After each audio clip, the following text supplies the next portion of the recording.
Hello everyone, BSc third year में आज हम पढ़ेंगे इकोलॉजिकल एडेप्टेशन। इकोलॉजिकल एडेप्टेशन को हिंदी में हम पारिस्थितिकी अनुकूलन भी कहते हैं। अब विभिन्न प्रकार के पौधों में वातावरण या एनवायरनमेंट जिसको हम कहते हैं, एनवायरनमेंट और परिवेश मतलब टोटल सराउंडिंग्स,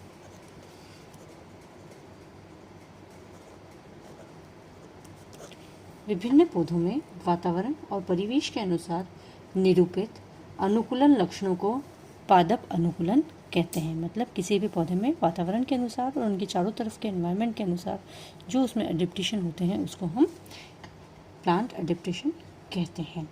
विभिन्न सजीवों में पर्यावरण के कारण ही अनुकूलन नहीं होते हैं। उनमें एक रीज़न हो सकता है पर्यावरण या एनवायरनमेंट, और इसके अतिरिक्त एक और रीज़न होता है उनमें जेनेटिक्स। इन दो रीज़न से उसके अंदर अनुकूलन या कोई लक्षण पाया जाता है।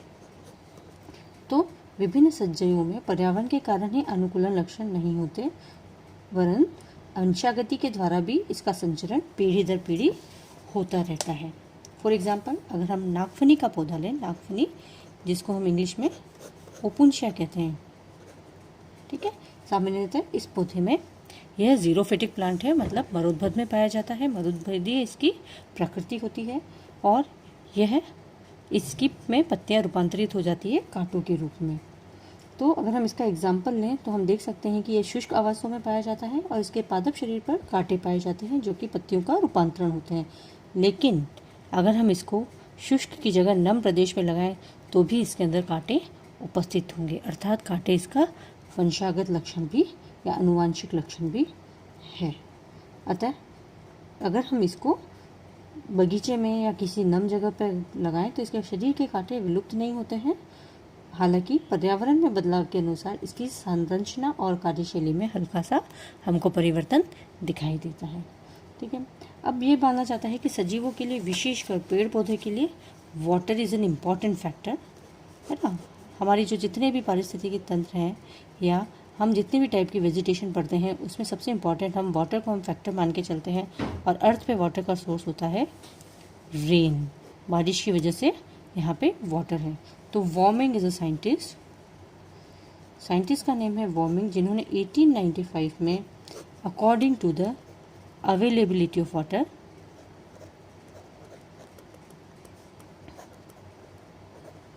मतलब जल की अवेलेबिलिटी के आधार पर इन्होंने पौधों को मुख्य 3 श्रेणियों में बांटा है, 3 डिविजन्स में प्लांट्स को बांटा है according to the availability of water. इसमें नंबर 1 है हाइड्रोफाइट्स। ये पौधे जो जल की बहुलता वाले स्थानों या जलीय आवासों में पाए जाते हैं, फॉर एग्जाम्पल हाइड्रिला, ठीक है। नंबर 2 इनके हिसाब से है मीजोफाइट्स। ये उन आवासों में पाए जाते हैं जहाँ मॉडरेट वाटर रहता है, जहाँ पानी की सामान्य मात्रा उपलब्ध होती है, मतलब कि वो स्थान न तो अधिक शुष्क होते हैं और न ही जल की बहुलता उसमें पाई जाती है। नॉर्मल जो ट्रीज पाए जाते हैं, नीम ले लीजिए एट्सेट्रा। तीसरा है जीरोफाइट्स बिल्कुल शुष्क स्थानों पर पाए जाते हैं। मरुस्थलीय आवासों में पाए जाने वाले पादप जिनमें जल के अभाव को सहन करने की क्षमता पाई जाती है। ये पौधे दीर्घकालीन शुष्क परिस्थितियों में जीवन यापन करने में सक्षम होते हैं। तो वार्मिंग ने according to availability of water resources 3 divisions of plants हमको दिए हैं। नंबर 1 हाइड्रोफाइट्स जो कि जलीय पादप कहलाते हैं, दूसरे मीजोफाइट्स जो कि नम आवासों में पाए जाते हैं जिसमें प्रकृति में ना तो अधिक शुष्कता हो ना ही जल की बहुलता हो। तीसरा है जीरोफाइट्स जो कि शुष्क और जल के अभाव वाले स्थानों पर पाए जाते हैं और जिसके अंदर की जल के अभाव में जीवन जीने के अनुकूलन पाए जाते हैं, जैसे ओपुनशिया, ठीक है। ये जो वर्गीकरण वार्मिंग के द्वारा दिया गया था, इसमें मिट्टी के आधार पर एक और वर्गीकरण प्रस्तुत किया गया है, ठीक है। ये तो वाटर की अवेलेबिलिटी के आधार पर था। अब according to the type of soil, एक और क्लासिफिकेशन दिया गया है जिसमें पादप जीवन के लिए सॉइल की इम्पोर्टेंस को बताया गया है। तो इस प्रकार जल की आवश्यकता और आवासीय क्षेत्र की मृदा की प्रकृति के आधार पर पौधों को निम्न भागों में बांटा गया है। इसके हिसाब से सबसे फर्स्ट टाइप के जो प्लांट है वो ऑक्सिलोफाइट्स। ये पौधे निम्न पीएच, लो पीएच या एसिडिक सॉइल में उगते हैं, जैसे रोडोडेंड्रॉन।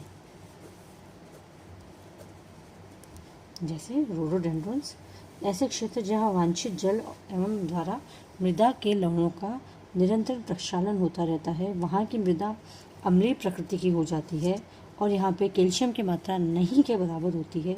ऐसी मिट्टी में उगने वाले पौधों को कैलिसिफॉप्स भी कहते हैं। कैलिसिफॉप्स भी कहा जाता है। सेकंड टाइप इसमें आती है हेलोफाइट्स। मृदा के आधार पर सेकंड टाइप से हेलोफाइट्स या लवणोद्भिद जिसको कहा जाता है, ये पौधे लवण युक्त मृदा या समुद्री जल जो कि खारा होता है उसमें उगने वाले पौधे होते हैं। जैसे एग्जाम्पल है इसके सालसोला, स्यूडा एटसेट्रा। ये पादप मुख्यतः लवण युक्त मृदा में पाए जाते हैं, जो सॉइल है उसमें सॉल्ट अमाउंट एक्सेस में होता है, एक्स्ट्रा होता है। इसके अतिरिक्त जो मेन ग्रूव्स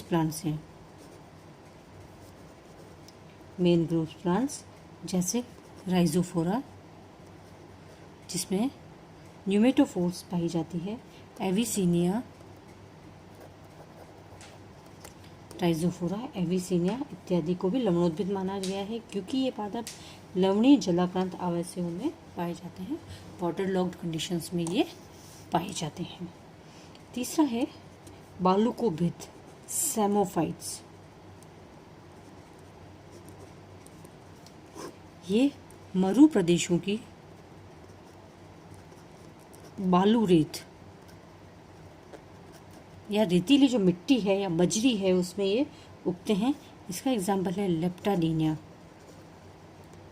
जो आप प्रैक्टिकल में भी करते हैं। लेप्टाडीनिया कैलिगोनम, इफिड्रा इत्यादि पौधे पाए जाते हैं। चौथा है शैलोद्भिद, लिथोफाइट्स। ये लिथोफाइट्स बड़ी बड़ी चट्टानों पर, शेल खंडों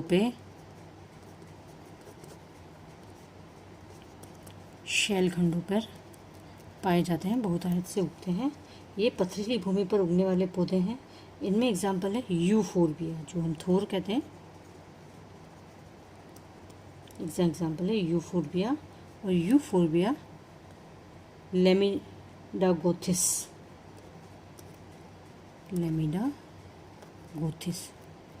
इत्यादि इसमें प्लांट्स पाए जाते हैं।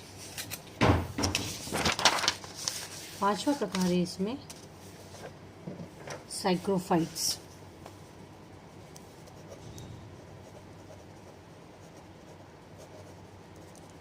ये वो पौधे हैं जो निम्न तापक्रम वाली ठंडी मृदा में उगते हैं।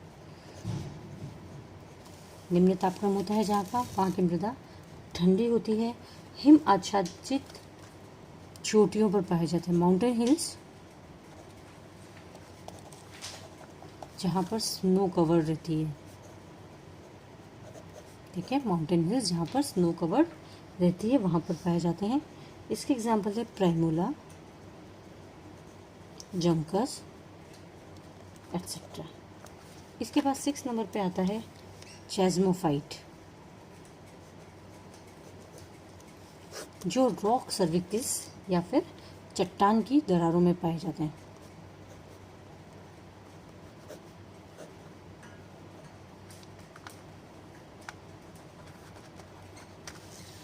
चट्टान की दरारों में ये पाए जाते हैं। ये प्राय छायारागी होते हैं, मतलब ये छाया में उगना पसंद करते हैं। इसके एग्जाम्पल्स हैं पाइसिया, एलिफेंटोपस,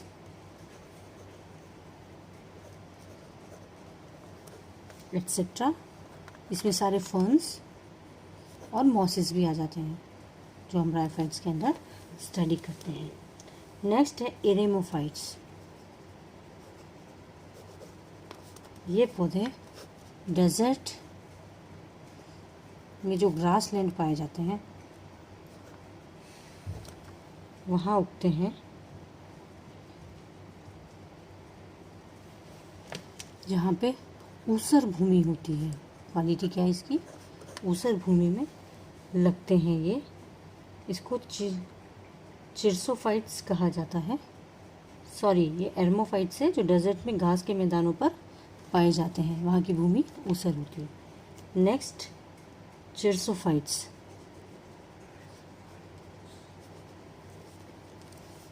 चिरसोफाइट्स व्यर्थ भूमि पर, जो वेस्टलैंड होता है वहाँ पर ये उगते हैं, घास के रूप में उगते हैं। इसका सबसे बेस्ट एग्जांपल है आर्जिमोन मैक्सिकाना,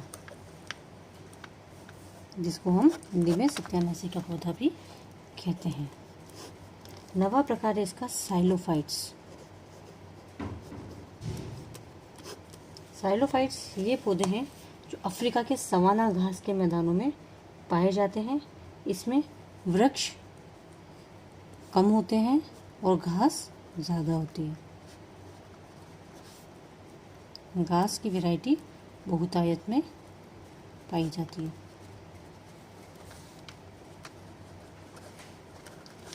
लास्ट है इसमें हीलोफाइट्स। ये पौधे दलदली स्थानों पर